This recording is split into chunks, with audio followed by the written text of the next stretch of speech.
Good morning, everyone. Welcome to my YouTube channel. I'm just trying to get the video to stop rocking.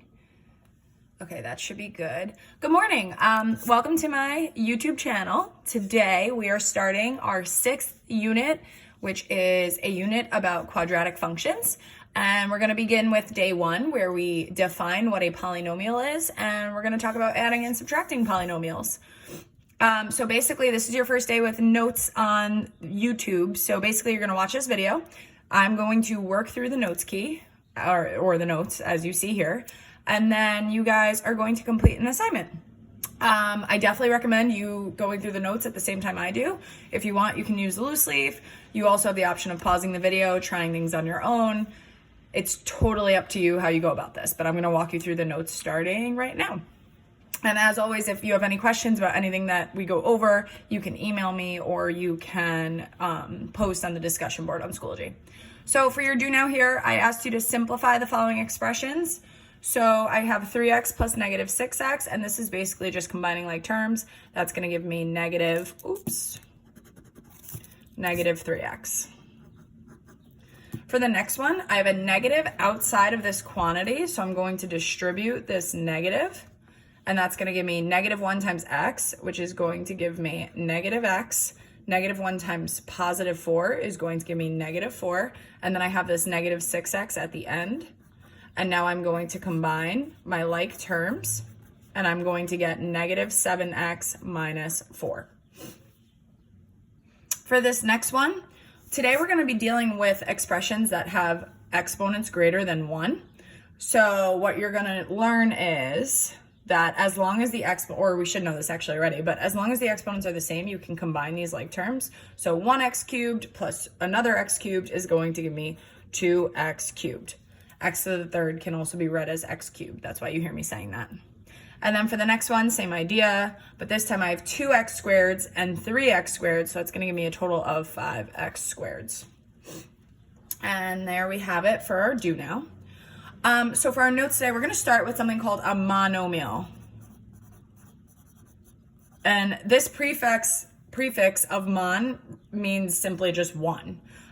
So first we're going to start with a definition of a monomial, and that is a number, a variable,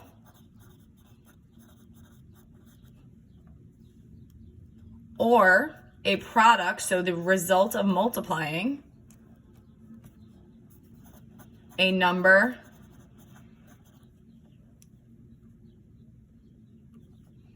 and one or more variables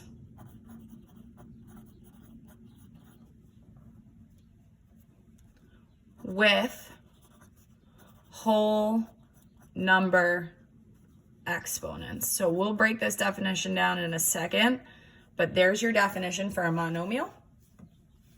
And just again, to summarize some of those characteristics that we just mentioned, we're looking for whole number exponents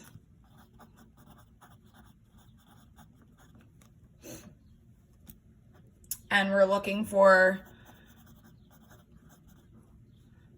numbers and or variables when we talk about a monomial. And again, you'll see what this looks like in a second. You've seen monomials and worked with monomials before.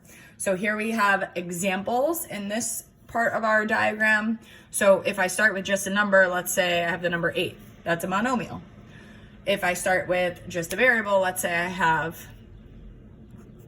our most common, x. We could also, as we said in the definition, multiply a number and a variable. So an example of that would be 8x. We said we could do that with more than one variable. So I could have 8xy. We also talked about whole number exponents. So when we say whole number exponents, we mean exponents that start from 0 and move all the way up. No negative exponents. So an example would be 8x squared y to the third.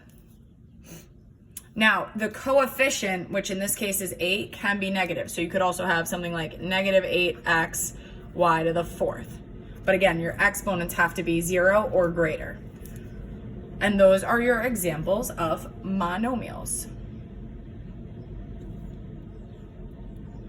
For non-examples, we would now throw in an operation. So for example, 8 plus x, that's not a monomial because this is a monomial plus another monomial. We'll talk about this a little later. Another non-example would be a negative exponent. So if we said something like x to the negative 1, that would not be a monomial because of that negative exponent. Another example that we haven't really defined yet, we're going to write this in a minute, is dividing by a variable. So something like, let's stick with that 8 theme, 8 over x, that would not be considered a monomial, okay?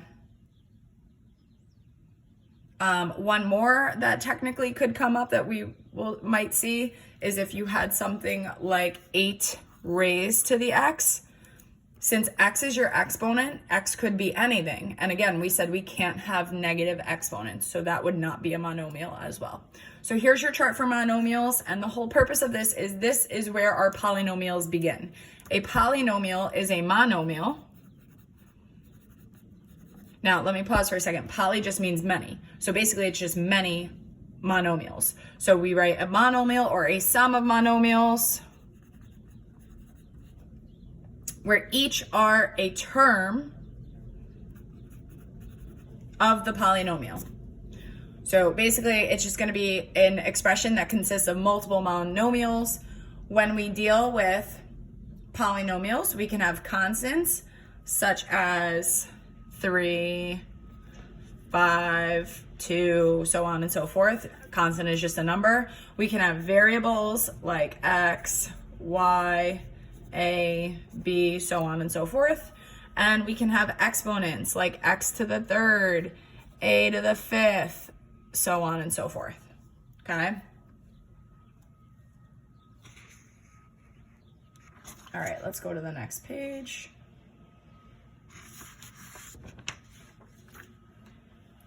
So again, two things we can't have when we are dealing with polynomials are negative exponents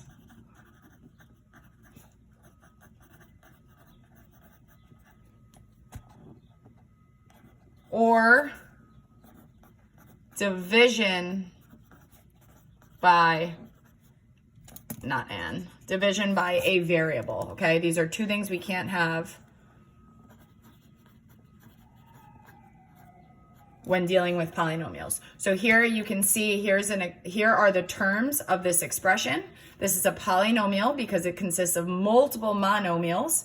And you'll notice your exponents are all either 0 or positive. 2, 3, this technically has an exponent of 1.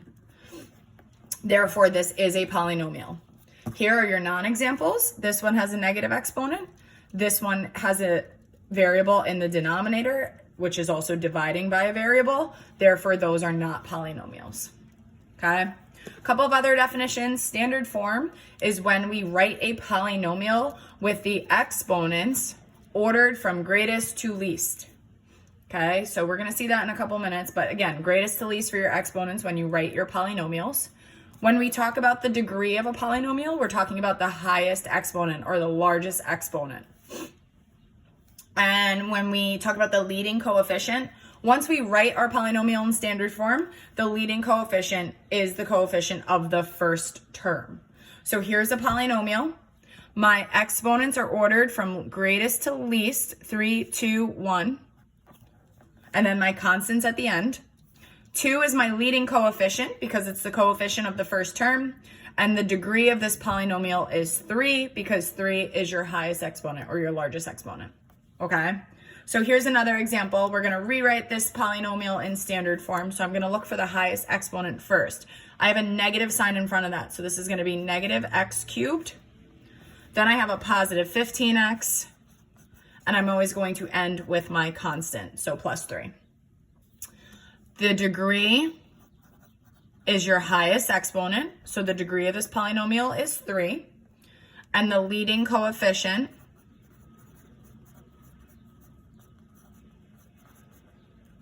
is negative 1, because that's the coefficient in front of my first term.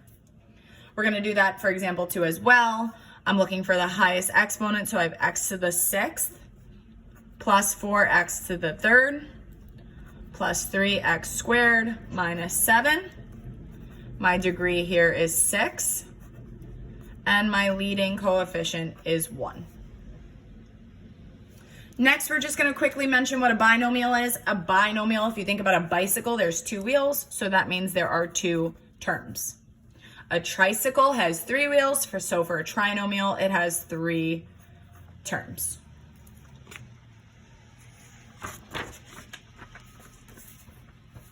Okay, so now for example 2, we're just going to determine whether or not we have a polynomial.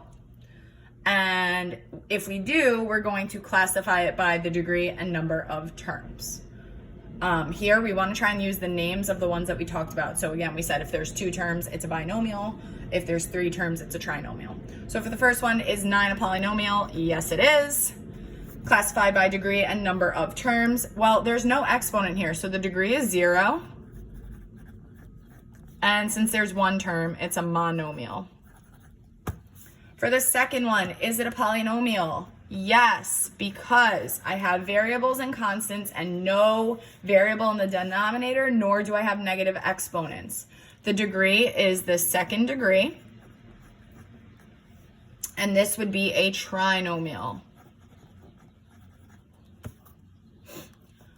Is the next one a polynomial? No, because you have an exponent.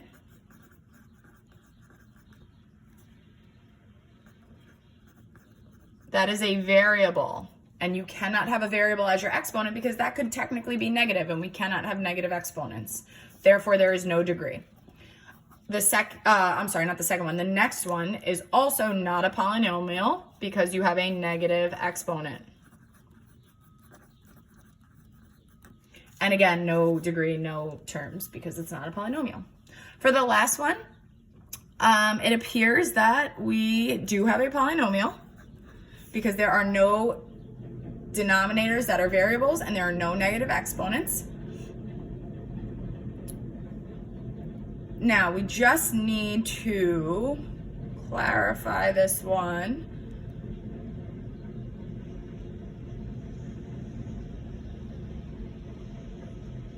I want to put this in standard form, so I'm going to go 4b to the 4th c plus 7b c to the 3rd. Hang on a second, my phone is dying.